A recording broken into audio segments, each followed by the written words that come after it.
అనంతపురంలో అధికార party corporator రోడ్డెక్కారు. రోడ్డును బ్లాక్ చేశారు. అధికార పార్టీ కార్పొరేటర్ హరిత తమపై అనవసరంగా నిందలు వేస్తున్నారంటూ ఆరోపించారు. కార్పొరేటర్ హరిత టీడీపీ నాయకుడు జయరాం నాయుడుపై కబ్జా ఆరోపణలు చేశారు. శారదానగర్లోని ఓ దివంగత ప్రొఫెసర్ ఇల్లు భూమిని కబ్జా చేశారంటూ నిజానిజాలు తేల్చాలంటూ కూడా కార్పొరేటర్ హరిత డిమాండ్ చేస్తున్నారు.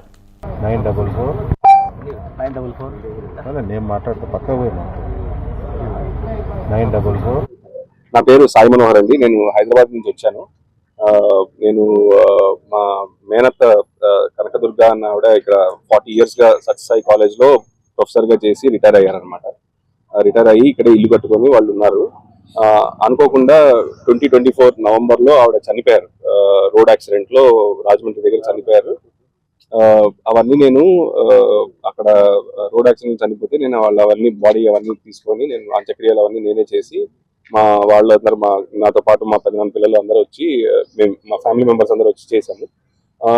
వచ్చి దాని తర్వాత ఇంకా ఇల్లు క్లీనింగ్ చేసుకుందామన్న సమయంలో తెలిసింది ఏంటంటే ఎవరో ఫ్రాడ్ రిజిస్ట్రేషన్ చేసి ఇల్లీగల్ గా మా అత్త పేరు మీద ఉన్న ఇంటిని వాళ్ళు డాక్యుమెంట్స్ సృష్టించి మరి అది ఆ డాక్యుమెంట్స్ ఎలా వెరిఫై చేశారో ఏంటో తెలియదు కానీ బట్ రిజిస్ట్రేషన్ ఆఫీస్ లో వాళ్ళ పేరు మీద రిజిస్టర్ చేసుకున్నారు. అది తెలిసిన తర్వాత నేను వెంటనే సబ్ రిజిస్ట్రార్ ఆఫీస్ లో కంప్లైంట్ ఇచ్చాను. దట్ ఇదంతా మొత్తం చాలా ఫ్రాడ్ గా అయిందండి. ఇది మా దగ్గర ఉన్న డాక్యుమెంట్స్ మేము ఇంకా రెడీ చేసుకున్నాం. మా దగ్గర ఉన్న డాక్యుమెంట్స్ మేము ఇచ్చాం ఆయనకి ఫర్దర్ ఇన్వెస్టిగేషన్. ఎఫ్ఐఆర్ పంచనామా ఇవన్నీ అయినప్పుడు మేము అన్ని ఇచ్చిన డీటెయిల్స్ వెరిఫికేషన్ అయిన పోలీస్ వాళ్ళు వెరిఫికేషన్ చేసింది అవన్నీ డీటెయిల్స్ అన్ని ఇచ్చాం. మేము ఇచ్చి ఇప్పుడు ఇంకా అది పెండింగ్ లో ఉంది, రిపోర్ట్ రావాలి. అండ్ మేము ఫర్దర్ గా ఇంకా నెక్స్ట్ స్టెప్స్ తీసుకొని జ్యుడిషియల్ గా వెళ్ళాలంటే మాకు ప్రొసీడింగ్ డాక్యుమెంట్స్ ఇస్తే మేము కోర్టులో కూడా మేము will contest that this is a fraudulent activity and get back the property on first my aunt's name and then to the family. అది యాక్చువల్లీ ఫ్రాడ్యులెంట్ డాక్యుమెంట్ అనేది అతను చేశాడు. మా ఇల్లు మేము క్లీన్ చేసుకుంటున్నాం. శేఖర్ అండి. శేఖర్ ఆయన కంప్లైంట్ ఇచ్చాడని మాకు చెప్పారు. ఎవరు చెప్పినారు? ఇంతవరకు నేను శేఖర్ని కలవలేదు, ఎవరు రాలేదు ముందరికి. కానీ ఒక అమర్నాథ్ అన్న ఆయన వచ్చి పోలీస్ స్టేషన్ పదండి అంటే నేను మీరు సివిలియన్ అండి, మీరు వచ్చి మీరు మమ్మల్ని పోలీస్ స్టేషన్ రమ్మంటారు ఏంది, మా ఇంటి దగ్గర మేము ఉంటాయి అనేసి నేను చెప్పాను. దాని తర్వాత మేము వెళ్ళిపోయాము. దాని తర్వాత సిఐ గారు ఫోన్ చేశారు. సిఐ గారు ఫోన్ చేస్తే we have utmost respect for the department, వచ్చి కలవండి, పేపర్లు తీసుకురండి అంటే నేను సార్ ఫస్ట్ మేము వచ్చింది క్లీనింగ్ పర్పస్ కోసం, పేపర్లు నేను ఎందుకు క్యారీ చేసి వస్తానండి, నెంబర్ 1. నెంబర్ 2 నేను తప్పకుండా స్టేషన్ వన్ టౌన్ అని చెప్పారండి. నాకు తెలియదు ఎక్కడ ఉందో కానీ బట్ అది ఆయన కాదండి మా ఫ్యామిలీతో ఉన్నాము మేము రాత్రి అయిపోయిందని చెప్పాను. ఇక ఇదే అంశానికి సంబంధించిన డీటెయిల్స్ మా ప్రతినిధి రసూల్ని అడిగి తెలుసుకుందాం. రసూల్, ఏంటి అసలు ఈ ఇన్సిడెంట్ కి సంబంధించి పూర్తి డీటెయిల్స్? రేణుశ్రీ, అనంతపురం నగరంలో ఉద్రిక్త పరిస్థితి ఏర్పడింది. ఇది ప్రధానంగా Sathya Sai learning school of institute అనేటువంటి ఆ ప్రధాన రహదారి ఏదైతే ఉందో అక్కడ ఉద్రిక్త పరిస్థితులు ఏర్పడినటువంటి పరిస్థితి. కార్పొరేటర్ హరిత, ఆమె భర్త జయరాం నాయుడు, వీరిద్దరు కూడా తెలుగుదేశం పార్టీ నేతలు. వీరు ఈ రోజు రోడ్డెక్కారు. ఎందుకంటే ప్రధానంగా సాయి మనోహర్ అనేటువంటి వ్యక్తి ఎవరైతే ఉన్నారో వాళ్ళకి సంబంధించినటువంటి వాళ్ళ మేనత్త కనకదుర్గ రోడ్డు ప్రమాదంలో మృతి చెందింది. దీంతో అప్పటి నుంచి వాళ్ళు నివాసం ఉంటున్నటువంటి ఇల్లు అనంతపురం నగరంలో ఖాళీగా ఉంది. ఈ ఇంటిని ఆక్రమించుకునేందుకు కొంతమంది వ్యక్తులు ప్రయత్నించారు, మమ్మల్ని రానివ్వకుండా అడ్డుపడుతున్నారు, అదేవిధంగా ఇంటి దగ్గర దాడి చేశారు అనేటువంటి విధంగా కూడా 2 రోజుల క్రితం తీవ్ర స్థాయిలో ఆరోపించారు. అంతేకాకుండా సాయి మనోహర్ అనంతపురం డిఎస్పీని కూడా కలిసి అక్కడ ఉన్నటువంటి పరిస్థితులను, అదేవిధంగానే ఆ ఇంటిని ఆక్రమించుకునేందుకు చేస్తున్నటువంటి పన్నాగం పైన డిఎస్పీ దృష్టికి కూడా తీసుకెళ్లారు. ఇలాంటి నేపథ్యంలో అక్కడ ఉన్నటువంటి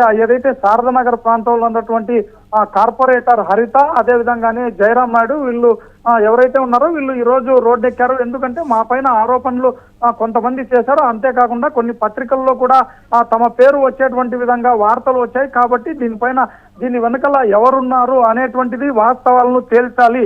ఎందుకంటే కొన్ని పత్రికలు కూడా మా పేరును ప్రస్తావించు వార్తలు రాయడాన్ని చూస్తే మమ్మల్ని పథకం ప్రకారం కొంతమంది రాజకీయంగా దెబ్బతీస్తున్నారు అనేటువంటి విధంగా కార్పొరేటర్ హరిత, ఆమె భర్త జయరాం నాయుడు కూడా ఆందోళన వ్యక్తం చేస్తూ ఈరోజు ప్రధానమైనటువంటి రహదారి పైన వచ్చి బైఠాయించారు. ఆందోళనకు దిగారు. పెద్ద ఎత్తున దీనిపైన దోషులు ఎవరున్నారో తేల్చాలి, అదేవిధంగా న్యాయం చేయాలి అనేటువంటి విధంగా కూడా ప్లకార్డులు ప్రదర్శించారు. అదేవిధంగా నినాదాలు చేస్తూ పెద్ద ఎత్తున దాదాపుగా రోడ్డు పైన బైఠాయించారు. అదేవిధంగా ఏదైతే ఇల్లు సాయి మనోహర్ ఏదైతే ఆరోపిస్తున్నారో ఆ ఇంటి ఎదుట కూడా వాళ్ళు నిలబడి నినాదాలు చేస్తూ ఆందోళన చేసినటువంటి పరిస్థితి. దీంతో పోలీసులు కూడా దీంట్లోకి పోలీసులు ఎంటర్ అయ్యి రోడ్డు పైన కూర్చున్నటువంటి ఆందోళనకారులను ఆందోళన విరమించాలి అనేటువంటి విధంగా కూడా వాళ్ళకు సూచించారు. ఎందుకంటే పెద్ద ఎత్తున వాహన శ్రేణి ఉదయం వేళ 10-10:30 ప్రాంతంలో ప్రధానంగా అది అనంతపురం నుంచి అదే చాలా కనెక్టివిటీ రోడ్డు, ఒకవైపు బెంగళూరు వైపు, అదేవిధంగానే చెన్నై ప్రాంతాలకు వెళ్లేటువంటి రహదారుల పైన వందల మంది కూర్చొని ఆందోళన చేశారు. ఎందుకంటే హరిత ఎవరైతే కార్పొరేటర్ ఉన్నారో మా మామ దగ్గర నుంచి మేము దాదాపుగా 40 సంవత్సరాలుగా రాజకీయాల్లో ఉంటున్నాము, సేవ చేస్తున్నాము, అదేవిధంగానే సేవా కార్యక్రమాలు నిర్వహిస్తున్నాము. ఇలాంటి వాటన్నింటినీ దృష్టిలో ఉంచుకొని కొంతమంది తెలుగుదేశం పార్టీ నేతలే ఈ విధంగా ఆరోపణలు చేసేటువంటి విధంగా మా పేరు వచ్చేటువంటి విధంగా చేస్తున్నారు, ఏదో కుట్ర జరుగుతుంది అనేటువంటి అనుమానం కూడా వాళ్ళు వ్యక్తం చేసినటువంటి పరిస్థితి రేణుశ్రీ. రైట్. అయితే రసూల్ ప్రెసెంట్ అయితే అంటే పూర్తి వివాదం కూడా ఆ ఇల్లు దగ్గర నుంచే మొదలైంది. పూర్తి వివాదం అయితే దానికి సంబంధించి పోలీసులు కేసు నమోదు చేసుకోవటం, ఇన్వెస్టిగేట్ చేయడం, దీని వెనక ఎవరున్నారని ఎవరి పేర్లైనా బయటికి రావటం, ఇటువంటి అంశాలు ఏమైనా జరిగాయా? అయితే రేణుశ్రీ ఇప్పటిదాకా ఈ విషయము ఆ ఇల్లు చాలా ఖరీదైనటువంటిది. ఎందుకంటే ప్రధానమైనటువంటి రహదారికి ఆనుకునింది, ఒక్కసారిగా ఆ రోడ్లో నుంచి జస్ట్ ఒక 10 మీటర్స్ దూరంలో ఉన్నటువంటిది కాబట్టి చాలా విలువైనటువంటిది. కోట్ల విలువైనటువంటి ఆస్తిని కాజేయాలనేటువంటి విధంగా కొన్ని అదృష్ట శక్తులు మాత్రం దానిపైన కన్నేసాయనేటువంటి విధంగా చెప్పవచ్చు. ఈ నేపథ్యంలోనే ఎవరైతే సాయి మనోహర్ ఉన్నారో వారు వచ్చి వారి ఇంటిని శుభ్రం చేసుకునేటువంటి క్రమంలో ఈ పరిస్థితులు దాన్ని ఆక్రమించుకున్నారని, దాన్ని ఆల్రెడీ రిజిస్ట్రేషన్ అయిపోయిందని, ఈ విధంగా జీపీ రాశారనేటువంటి విషయాలన్నీ కూడా బయటికి వెళ్లాడాయి. అయితే దీని వెనకాల ఎవరున్నారు అనేటువంటిది మాత్రం స్పష్టంగా వాళ్ళు ఆరోపించమంటే స్పష్టంగా తెలుగుదేశం పార్టీ నేతల హస్తం ఉంది అనేటువంటి విధంగా కూడా వాళ్ళు చెప్పడానికి కూడా భయపడుతున్నారు. ఈ నేపథ్యంలోనే అనుకోకుండా కార్పొరేటర్ అదేవిధంగానే ఆమె భర్త జయరాం నాయుడు పేరును ఈ రోజు ఒక పత్రికల్లో కూడా ప్రస్తావించడంతో వాళ్ళు ఒక్కసారిగా ఆందోళనకు పోయారు. ఎందుకంటే ఇదేదో కుట్ర జరుగుతుంది, మా పైన అభాండాలు వేస్తున్నారు అనేటువంటి విధంగా. అయితే ఇప్పటికే సాయి మనోహర్ డిఎస్పీని కలిశారు, అదేవిధంగా సిఐ కూడా రమ్మన్నారు స్టేషన్ అనే విషయాన్ని కూడా మీడియా వద్ద వెల్లడించారు. అయితే ఈ విషయం పోలీసుల దృష్టికి పోయింది. అయితే ఈ రోజు పోలీసులు కూడా అక్కడికి వచ్చారు. ఆందోళన చేస్తున్నటువంటి వారిని ఆందోళన చేయడం వల్ల ఇబ్బంది అవుతుంది ప్రజలకు, ఈ విధంగా రోడ్డు పైన కూర్చోవడం కరెక్ట్ కాదు అనేటువంటి విధంగా చెప్పడంతో వాళ్ళు కూడా మరి మీరు నిగ్గు తేల్చండి, దాదాపుగా 3 నెలల క్రితమే నేను కలెక్టర్ గారికి కూడా ఫిర్యాదు చేశాను, అయితే ఇంతవరకు కూడా ఎవరు పట్టించుకోలేదు, ఇలా చేయడం వల్ల అనవసరంగా మా పేర్లు రావడం వల్ల మేము పబ్లిక్ లో బద్నాం అయిపోయేటువంటి పరిస్థితులు ఉన్నాయి కాబట్టి ఈ రోజు మేము రోడ్డు ఎక్కాము కాబట్టి ఈ రోజు అందరూ కూడా మా దగ్గరకు వచ్చి ఈ విధంగా చెప్పడం లేదు. మేము సామరస్యంగా జిల్లా కలెక్టర్ కు వివరించినప్పటికీ, జిల్లా కలెక్టర్ ఫిర్యాదు చేసినప్పటికీ ఈ రోజు వరకు పట్టించుకోకపోవడం వల్ల ఈ రోజు లోకల్ గా మేము ఉన్నటువంటి ప్రాంతం కాబట్టి శారదా నగర్, సో మా పైన నిందలు వేసేటువంటి విధంగా ఒక చర్చ జరిగేటువంటి విధంగా ఉంది కాబట్టి మమ్మల్ని భవిష్యత్ రాజకీయాల్లో దెబ్బ కొట్టేందుకే ఇలా చేస్తున్నారు అనేటువంటి విధంగా వాళ్ళు ఆందోళన వ్యక్తం చేస్తూ పోలీసులు కూడా చర్యలు తీసుకోవాలని డిమాండ్ చేస్తున్నారు వారు కూడా. Renushree. Right, thanks for the details Rasool. ఇక అనంతపురంలో అధికార పార్టీ కార్పొరేటర్ రోడ్డు ఎక్కారు, తమను కావాలని చెప్పే ఈ కేసులో కూడా ఇరికిస్తున్నారంటూ కూడా వాళ్ళు ఆరోపిస్తూ ఉన్నారు. రోడ్డును బ్లాక్ చేసి కూడా నిరసనలు తెలిపారు. కార్పొరేటర్ హరిత తనపై అనవసరంగా నిందలు వేస్తున్నారంటూ కూడా ఆరోపించారు. కొన్ని కథనాల్లో కూడా తమ పేర్లను ప్రస్తావించడం, ఇల్లును కబ్జా చేసినట్లుగా కూడా కావాలని చిత్రీకరిస్తున్నారు అన్నట్లుగా కూడా చెప్పడం జరిగింది. వాళ్ళు దీని వెనుక కావాలని కొందరు వ్యక్తులు ఉన్నారు, వాళ్ళు మమ్మల్ని ఇరికిస్తున్నారు అంటూ కూడా మాట్లాడారు.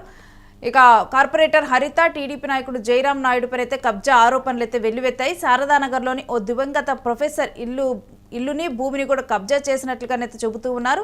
ఇక దీని మీద ఇప్పుడు నిజాలు తేల్చండి, మా మీద ఆరోపణలు వస్తున్నాయి అంటూ కూడా కార్పొరేటర్ హరిత డిమాండ్ చేస్తూ ఉన్నారు.